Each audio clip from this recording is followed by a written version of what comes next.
মহানবী হযরত মুহাম্মদ সাল্লাল্লাহু আলাইহি ওয়াসাল্লামকে অবমাননার অভিযোগকে কেন্দ্র করে উত্তাল ভারতের মহারাষ্ট্র। সম্প্রতি ইসলাম ধর্ম নিয়ে বিতর্কিত মন্তব্য করেন রাজ্যটির হিন্দু ধর্মের এক প্রচারক। তাতে সমর্থন জানায় রাজ্য বিজেপির এক বিধায়ক। এ নিয়ে ক্ষোভে ফুঁসে ওঠেন সেখানকার মুসলিমরা। দেওয়া হয় বিক্ষোভের ডাক।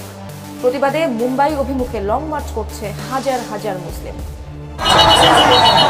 মুম্বাই অভিমুখে মার্চকে কেন্দ্র করে জনসমুদ্রে পরিণত মহারাষ্ট্রের এক্সপ্রেসওয়েগুলো অংশ নিয়েছেন হাজার হাজার মুসলিম। মহানবীকে অবমাননা করায় এক হিন্দু ধর্মীয় প্রচারক এবং বিজেপি নেতার উপযুক্ত শাস্তির দাবিতে এ বিক্ষোভ। या मुस्लिम धर्मामध्ये स्त्रियांवर जे अत्याचार घडतात त्याला कारण आहे अत्याचाराचं हेच कारण आहे की त्यांचे आदर्शच अत्याचारी होते।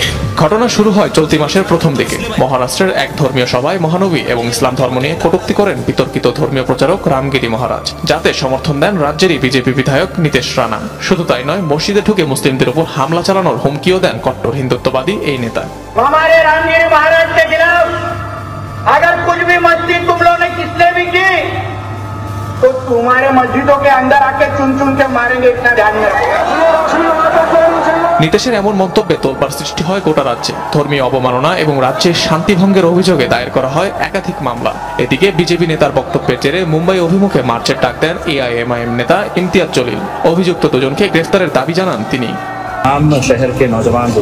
এই রাজ্যের সকল তরুণ বৃদ্ধকে আহ্বান জানাই, তারা যেন এই মার্চে অংশ নেন, এখানে যেন সময় দেন। সেজন্যই এই র্যালির সিদ্ধান্ত।